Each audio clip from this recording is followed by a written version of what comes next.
मंगलपुर एक हरा भरा शांत सा गांव था।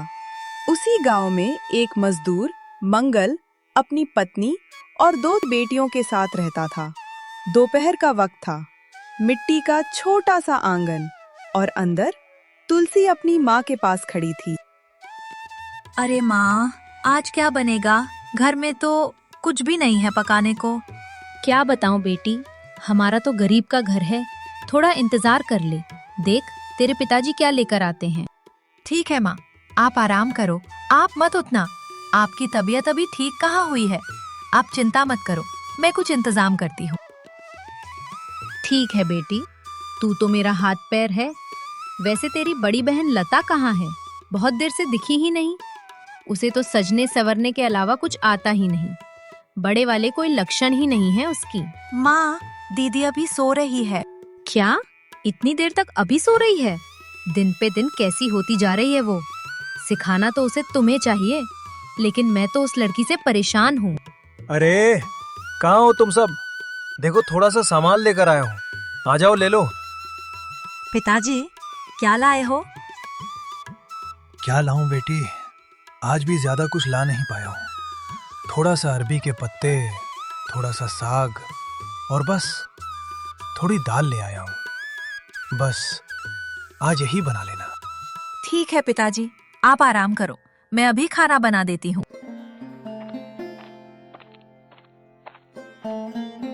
रसोई में तुलसी चुपचाप खाना बना रही थी। तभी लता अंदर आई। ओहो, क्या बना रही हो आज? रोज रोज वही खाना। अब तो सच में बोर हो गई हूँ मैं। क्या बनाऊं दीदी? आपको तो पिताजी की हालत पता ही है। वो एक मामूली मजदूर है, जितना कमाते हैं उतने में बस घर ही चल पाता है। हाँ, मैं भी किससे कह रही हूँ, तुम भी तो वही हो। तुमसे कहने का कोई फायदा नहीं। माँ, रोज रोज दाल अरबी खाकर मन भर गया है। पिताजी से तो कह नहीं सकती। इतने दिन से तो मछली भी नहीं खाई मैंने।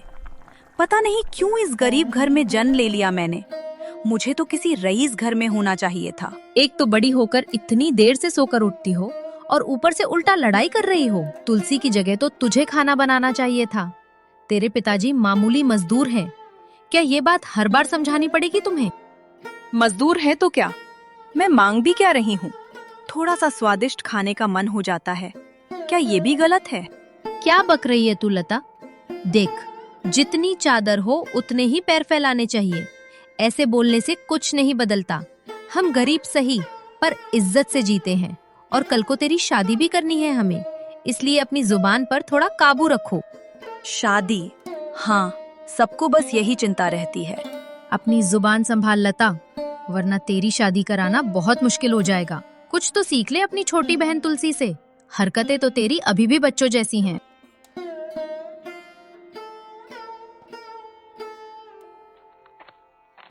पिताजी, आप काम से आ गए? जाइए, हाथ मुंह धो लीजिए, मैं अभी खाना लगा देती हूँ। हाँ बेटी, आ गया हूँ। तू खाना लगा, मैं अभी आता हूँ। मैं नहीं खाऊंगी। जिसे खाना है वो खा ले, मुझे मत कहना। क्या हुआ बेटी, खाना क्यों नहीं खा रही हो? नहीं खाना। ये रोज रोज वही दाल सब्जी अब अच्छा नहीं लगता। जब तक मछली नहीं मिलेगी मैं कुछ नहीं खाने वाली।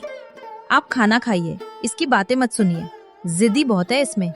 खुद कोई काम तो करती नहीं, सारा दिन बस सच सवर कर घूमेगी। नहीं गीता, नहीं, सारी गलती मेरी ही है। मैं अपनी बेटियों की एक भी इच्छा ठीक से पूरी नहीं कर पाता। अच्छा खाना तक नसीब नहीं करा पाता हूँ उन्हें। आदमी होकर भी अपने ही घर को खुश नहीं रख पा रहा। लेकिन आज मैं अपनी बेटी के लिए मछली जरूर लाऊंगा। शांत हो जाइए, आप खुद को क्यों कोस रहे हो? आप अपनी पूरी ताकत लगाते हो, यही काफी है। पहले थोड़ा खा लीजिए। खाली पेट परेशान होने से कुछ नहीं बदलेगा। और बताइए, लाएंगे कहाँ से? काम पर भी जाना है आपको। पहले अपना ध्यान रखिए।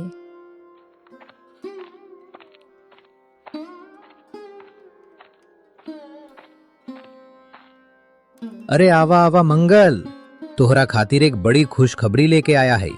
सोचत रही, अब तो तोहरी दोनों बेटियां शादी लायक हो गईली। तो कहे ना, अब उनका कहीं अच्छा रिश्ता देख ली जाए। दोनों बच्चियां बस घर गृहस्थी संभाल लेती हैं। अब उनका घर बस जाए यही अच्छा लगत बा। अरे बाबू, हमरे पास तो अपने घर में ठीक से खाना ले जाने का पैसा बत्ता, शादी कहाँ से करवाएंगे? यही सब सोच सोच कर तो मेरी रातों की नींद उड़ गई है। अरे भाई, अब चिंता लेना छोड़ दे। देख, बगल वाले गांव का जो व्यापारी बाना, वो अपने दोनों बेटवन के लिए रिश्ता ढूंढ रहा है। उसके घर वाले कहते हैं कि उन्हन के संस्कारी काम काज समझिया लड़की चाहिए। दहेज का 1 रुपया भी न लेंगे, बस अपनी बेटियन के 2 जोड़ी साड़ी में विदा कर देओ, बाकी सब वो लोग खुद कर ले। बाबू, अगर ऐसा सच में हो गया ना, तो ये तो मेरे लिए किसी वरदान से कम नहीं होगा। मेरी बेटियां अगर इतना बड़ा और सलीका वाला घर पा जाएंगी, तो इससे बड़ी खुशी मेरे लिए क्या होगी? सच कहूं, उस दिन मैं भी चैन से अपनी सांस ले सकूंगा। बस यही सपना था कि मेरी बच्चियों का भविष्य सुरक्षित हो जाए।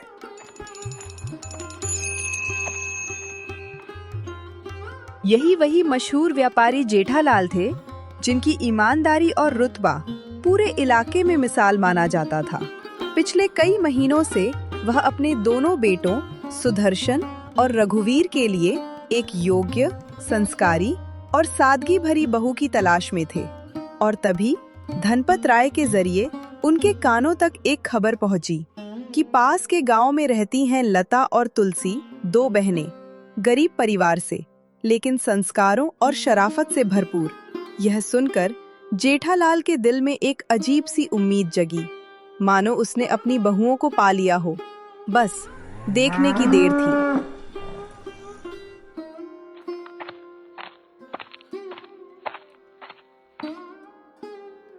देखो, मैंने तुम दोनों के लिए लड़कियां पसंद कर ली हैं। ये लता है और ये तुलसी। दोनों ही खूब पैसे भले ना हो, पर दिल की बहुत अच्छी हैं। सोच समझ कर देखना, रिश्ता जिंदगी भर का होता है। जैसे ही सुदर्शन की नजर तुलसी की तस्वीर पर पड़ी, उसके चेहरे का भाव बदल गया। तस्वीर में तुलसी की आंखों में एक अनकही सादगी थी, एक गहराई जो दिल को छू जाए। पिताजी, मुझे तुलसी पसंद है। मैं शादी उसी से करना चाहता हूँ। अच्छा, हाँ, मैंने सोचा था रघुवीर के लिए ठीक रहेगी। वो छोटी है, शांत है, लेकिन बेटा, दिल की पसंद बड़ी चीज होती है। अगर तुम्हें वही अच्छी लगी है तो फिर वही सही। रघुवीर, तुम्हें कोई आपत्ति तो नहीं? तुम चाहो तो हम लता का रिश्ता तुम्हारे लिए ही रखेंगे।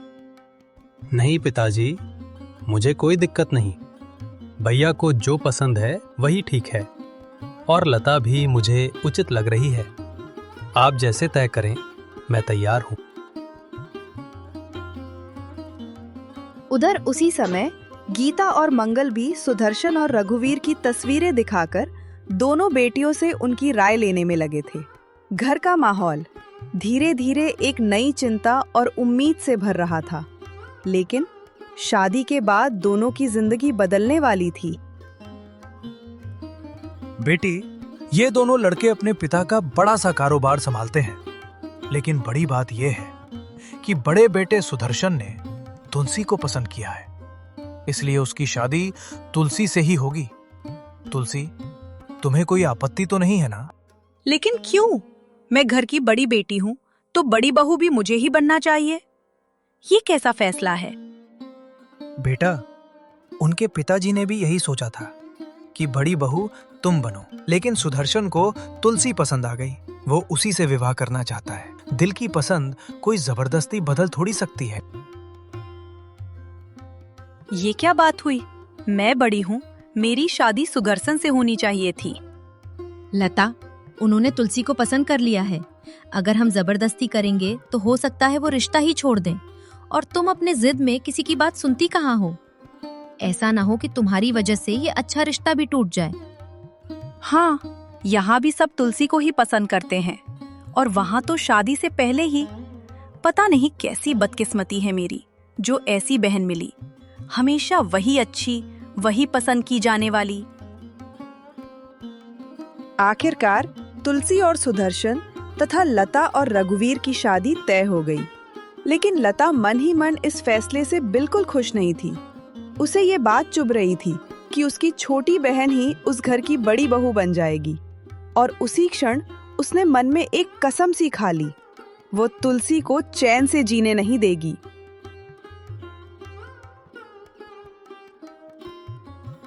शादी बहुत धूमधाम से हुई थी। पूरे गांव में उनकी जोड़ी की चर्चा हो रही थी और हर कोई उनकी तारीफें करते नहीं थक रहा था। सभी रस्में खुशी खुशी पूरी होने के बाद सब लोग मुस्कुराते हुए जेठालाल की हवेली लौट आए। हवेली अभी भी हल्दी मेहंदी की खुशबू से महक रही थी। सुदर्शन और तुलसी के चेहरे पर ताजा शादी की रौनक अभी भी खिली हुई थी। दोनों की आंखों में भविष्य के सपनों की जगमगाहट साफ दिखाई दे रही थी, मानो जिंदगी की हर खुशी बस इसी पल में समा गई हो। अच्छा तुलसी, तुमने पढ़ाई कहाँ तक की है, जरा बताना, मुझे सच में जानने की उत्सुकता है। जी, मैंने ज्यादा पढ़ाई नहीं की है।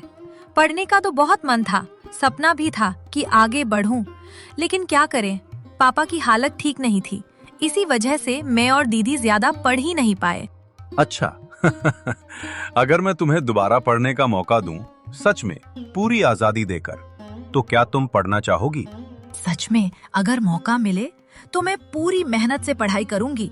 अपने माँ पापा का नाम रोशन करना चाहती हूँ। शादी हो गई तो क्या, सीखना तो सारी जिंदगी चलता रहता है। और मैं ये साबित करना चाहती हूँ कि एक गरीब की बेटी भी बहुत कुछ कर सकती है। तुलसी, मैं चाहता हूँ कि तुम दोबारा पढ़ो और अपनी खुद की पहचान बनाओ। हर इंसान में कोई न कोई चमक होती है, बस उसे निखरने का मौका चाहिए। और तुम में तो साफ साफ दिखता है, तुम आगे बढ़ना चाहती हो। क्या आप सच कह रहे हैं? मैं अभी भी पढ़ सकती हूँ। मुझे तो हमेशा लगता था कि शादी के बाद ऐसे सारे सपने बस सपने ही बनकर रह जाते हैं। अरे क्यों नहीं कर सकती, तुम बस पढ़ाई शुरू करो, बाकी सब मैं संभाल लूंगा। मैं हमेशा तुम्हारे साथ हूँ, हर कदम पर। और हाँ, किसी भी चीज की चिंता मत करना।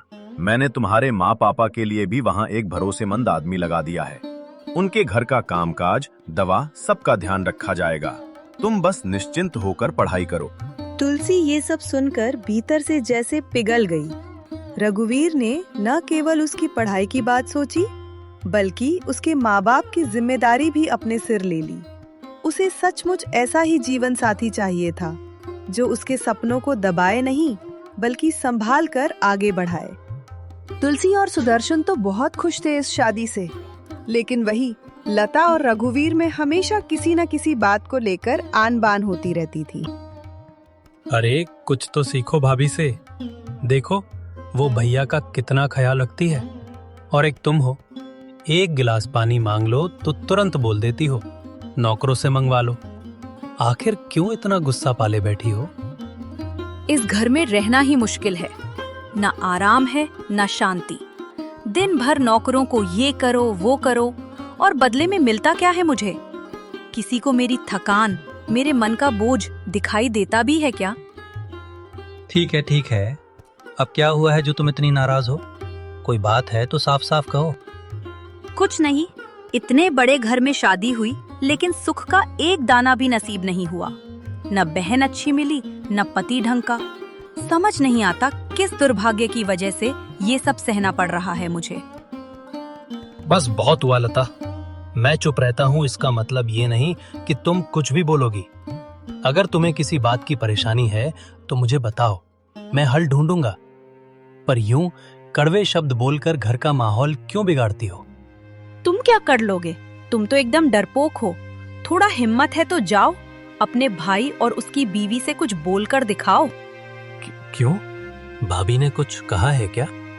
कहना क्या है, दिन भर काम मैं करूं और महारानी आराम से कमरे में बैठकर पढ़ाई करे। दिखाई नहीं देता तुम्हें? क्या ये मेरा अकेले का घर है जो सब काम मुझे ही करना पड़े? लता, ऐसा बिल्कुल नहीं है। तुम दोनों इस घर की बहुएं हो। सम्मान और अधिकार तुम दोनों के बराबर है। ये घर किसी एक का नहीं है। अधिकार? अगर सच में सब बराबर है तो बाबूजी सारे बड़े काम सुदर्शन जी को ही क्यों देते हैं? और तुम तो बस उनके पीछे पीछे घूमते रहते हो जैसे कोई नौकर। तुम्हारे पास खुद का कोई अधिकार है भी या नहीं? लता की तीखी बातें रघुवीर के दिल में तीर की तरह चुभ जाती हैं। पहली बार उसके मन में अपने बड़े भाई और पिता के लिए एक अजीब सी खीज और जलन उठने लगती है। मानो उसे लगने लगे कि घर में उसकी कोई अहमियत ही नहीं।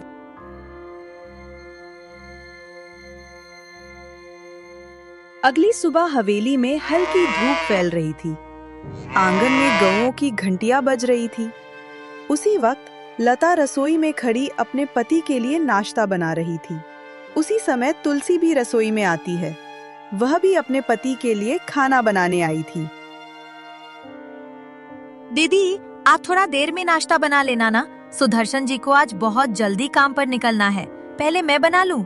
आपको तो पता ही है, घर का बना खाना ही अच्छा लगता है उन्हें। अरे ये कैसी बात हुई? मैं पहले आई हूँ रसोई में, तो नाश्ता भी पहले मैं ही बनाऊंगी। दीदी, आप बुरा मत मानिए, बस आज वो दूसरे गांव जा रहे हैं ना, रास्ता लंबा है, सोचा उनका खाना पहले तैयार कर दूं। रघुवीर रसोई के बाहर खड़ा पूरी बात ध्यान से सुन रहा था। उसके मन में अभी भी लता की कल वाली बातें घूम रही थी। उसी जलन और गुस्से में वो अचानक बीच में बोल पड़ा। भैया काम पर जाते हैं तो क्या मुझे कोई काम नहीं होता? हर बार पहले उनका ही नाश्ता बनेगा। आज मुझे बहुत भूख लगी है और आज पहले मेरा नाश्ता बनेगा, चाहे जो भी हो। और हाँ, मैं अब और इंतजार नहीं करने वाला। लता रघुवीर के इस बदलते व्यवहार को देखकर मन ही मन खिल उठी। उसकी साजिश अब धीरे धीरे असर दिखाने लगी थी। सोच रही थी, बस अब थोड़ा और समय और लगेगा, फिर सब मेरी योजना के मुताबिक होगा। अब देख तू तुलसी, तेरी ये सीधी सादी अच्छाई मैं तेरे खिलाफ ही इस्तेमाल करूंगी।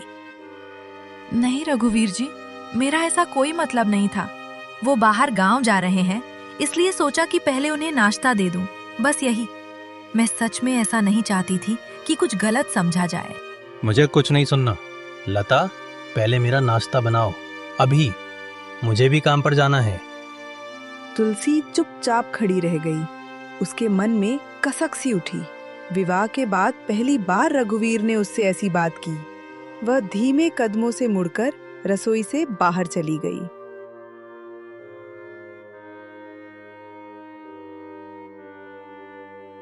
हाँ गई? मुझे तो लगा नाश्ता लेने गई हो। खैर, देर हो रही है, मैं बाहर किसी होटल पर खा लूंगा।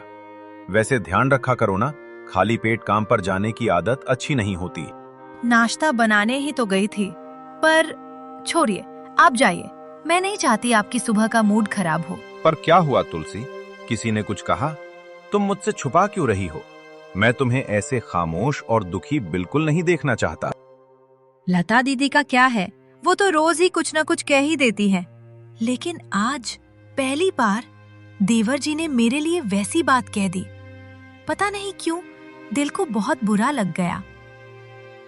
तुलसी ने रसोई में हुई सारी बात बताई। रघुवीर के अचानक बदलते व्यवहार के बारे में सुनकर सुदर्शन को यकीन ही नहीं हुआ। उसे तो हमेशा लगता था कि रघुवीर तुलसी की इज्जत और फिक्र करता है, लेकिन आज जो हुआ, उसने सुदर्शन के मन में भी एक हल्की सी चिंता डाल दी। रघुवीर ऐसा कैसे बोल सकता है? उसने अगर तुम्हें दुख पहुंचाया है तो ये बात अब मैं ऐसे ही नहीं जाने दूंगा। रुको, मैं अभी उससे बात करता हूं।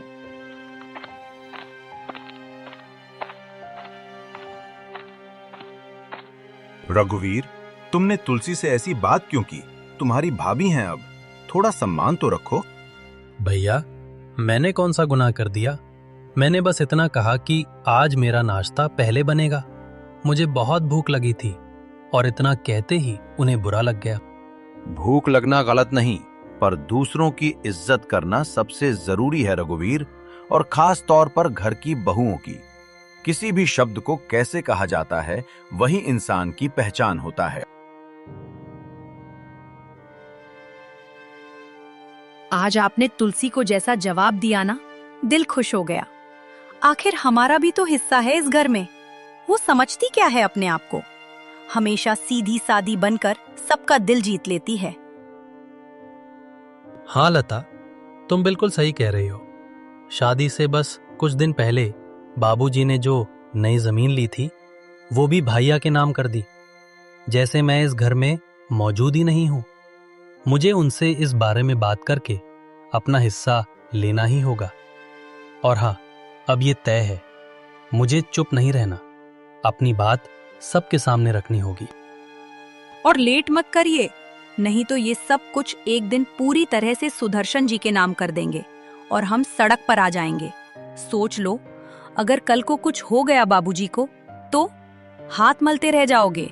हाँ, अब और बर्दाश्त नहीं होता। मैं भी इस घर का बेटा हूँ, कोई नौकर नहीं। मेरा भी हक बनता है। लता की चाल काम कर रही थी। उसके हर शब्द से रघुवीर के मन में डाह, जलन और शक की आग और तेजी से भड़क उठी। अब वह न सिर्फ तुलसी से दूरी बनाने लगा था, बल्कि अपने ही भाई सुदर्शन के प्रति कड़वाहट पालने लगा था।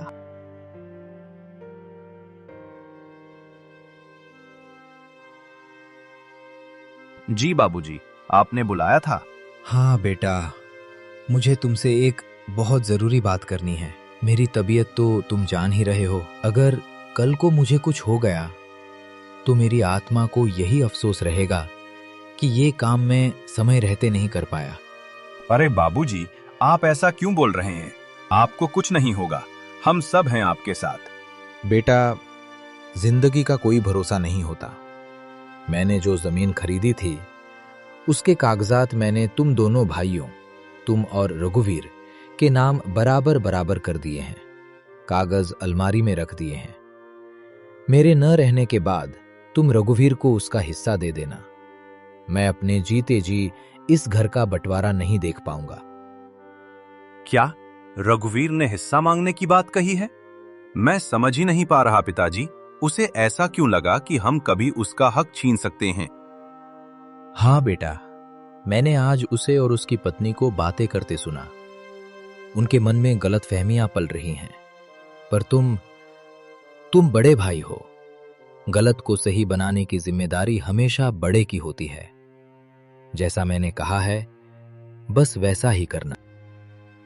इतना कहकर जेठालाल अपने कमरे में सोने चला गया। पर नियति को कुछ और ही मंजूर था। उसी रात अचानक नींद में ही उन्हें तेज दर्द उठा और दिल का दौरा पड़ने से उनकी मृत्यु हो गई। पूरी हवेली में कोहराम मच गया। सुदर्शन पिता की मौत की खबर सुनकर भीतर से पूरी तरह बिखर गया। उसके लिए मानो धरती ही खिसक गई थी। लेकिन उसी घर में कोई ऐसा भी था जिसे इस गम से ज्यादा जायदाद की फिक्र सता रही थी। देखा तुमने, जिस बात से हमें डर लगता था वही हो गया। अब तो सब कुछ सुदर्शन और उस महारानी तुलसी के नाम हो जाएगा। हम कहाँ रह जाएंगे? हमारा क्या होगा? लता की ये बात सुनकर सुदर्शन के पैरों तले जमीन खिसक गई। वो हैरानी से दरवाजे के पीछे खड़ा सब सुन रहा था। हे भगवान, यहाँ हमारे बापू की लाश भी अभी सामने है और इन लोगों को जमीन जायदाद की पड़ी है। यकीन नहीं होता, क्या यही मेरा अपना भाई है? जेठालाल की चिता को अग्नि देने के बाद शाम ढल चुकी थी। चारों तरफ सन्नाटा और बहते पानी की आवाज, बस दुख और खामोशी फैली हुई थी। ऐसे गम के माहौल में भी लता और रघुवीर की आंखों में चिंता सिर्फ संपत्ति की थी और यह बात सुदर्शन के दिल को चीर रही थी।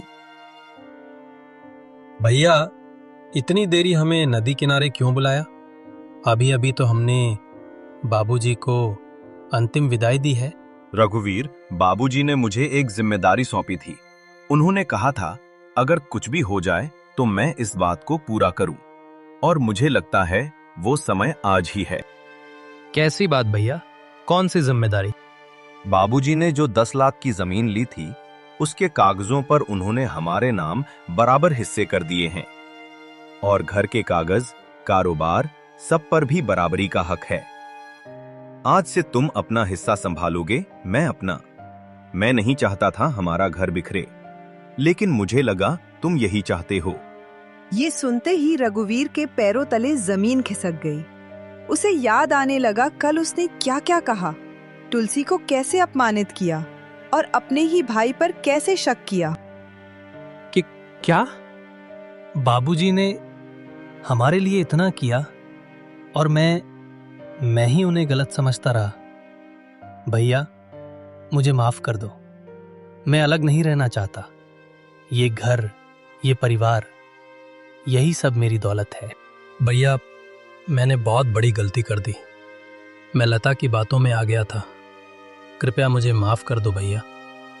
तुमको अपनी गलती का एहसास हो गया, यही काफी है मेरे लिए। हम दोनों भाई हैं और भाई कभी अलग नहीं होते। ये घर हमेशा एक रहेगा। धीरे धीरे हवेली में फिर शांति लौट आई। रिश्तों की समझ और प्यार में हर दूरी मिटा दी। अब सब जानते थे, असली दौलत पैसे में नहीं, बल्कि दिलों में विश्वास और सम्मान में है।